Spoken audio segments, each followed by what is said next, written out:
नमस्कार दोस्तों, एक बार फिर से आप सभी का स्वागत है हमारे चैनल पर। तो आज की दोस्तों मेरी कहानी है भगवान शिव और भाग्यहीन ब्राह्मण की। तो दोस्तों अंत तक जरूर सुनिएगा। किसी गांव में एक निर्धन ब्राह्मण अपनी पत्नी और पुत्र के साथ रहता था। ब्राह्मण को गांव से जो भिक्षा मिलती थी उसी से वह अपने परिवार का भरण पोषण करता था। बहुत मेहनत करने के बाद भी उनकी हालत दिन प्रतिदिन खराब होती जा रही थी, जिसके कारण वह और उसकी पत्नी बहुत परेशान रहने लगे।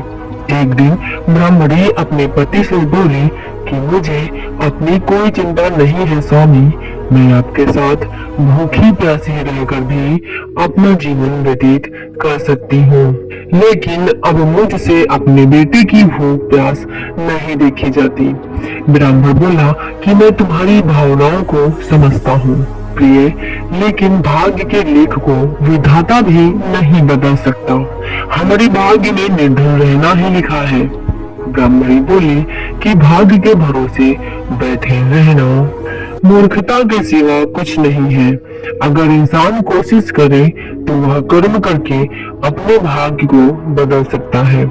आप कहीं परदेश में जाएं, मुझे विश्वास है कि आप वहां अच्छी कमाई करेंगे और हमारा भाग्य बदल जाएगा।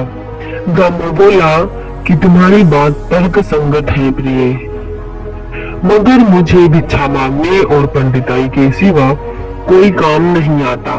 ब्राह्मणी बोली कि हमारे गांव में आपकी पंडिताई की कोई कदर नहीं है।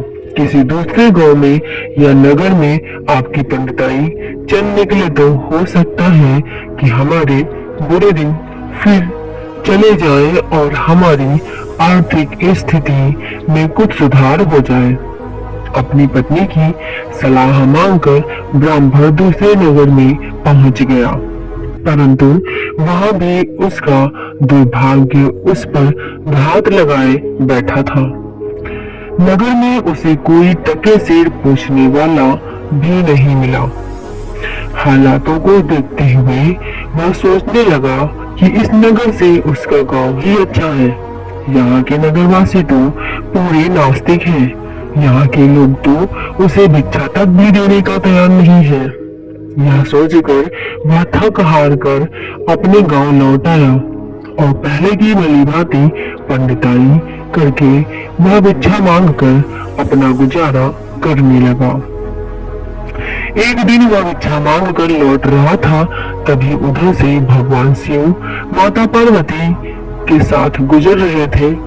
उसने धन ब्राह्मण की हालत देखकर माता पार्वती ने ब्राह्मण की तरफ संकेत करते हुए भगवान शिव से कहा कि आप इस ब्राह्मण को देख रहे हैं स्वामी?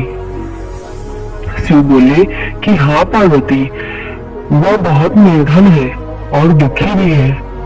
पार्वती बोली कि आप उसके दुख का निवारण करें नाथ। एक तो ब्राह्मण, दूसरे दरिद्र, मुझसे उसका दुख नहीं देखा जाता।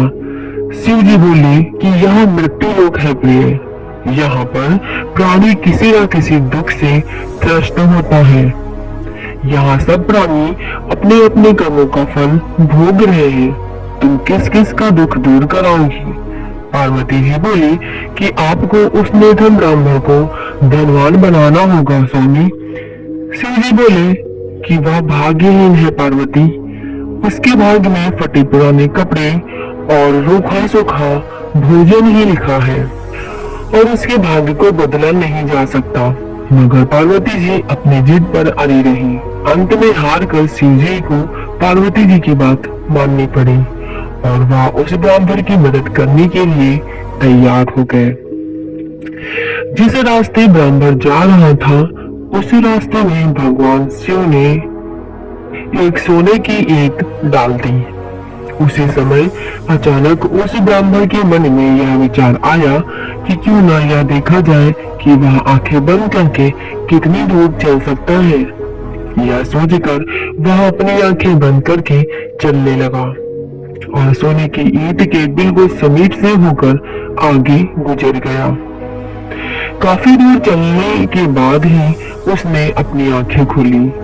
वह यह सोचकर खुश था कि वह काफी दूर तक आंखें बंद करके चल सकता है। यह देखकर भगवान शिव मुस्कुराते हुए माता पार्वती जी से बोले कि हमने तुमसे कहा था न देवी कि यह ब्राह्मण भाग्यहीन है। भाग्यहीन मनुष्य कभी धन प्राप्ति नहीं कर सकता।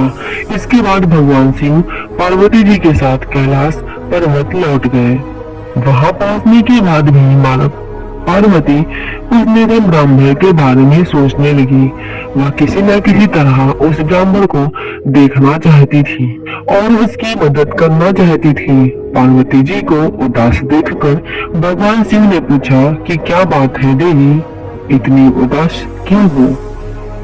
पार्वती जी ने भगवान शिव से निवेदन किया, हे स्वामी, उस निधन ब्राह्मण का परिवार 3 सदस्यों का है।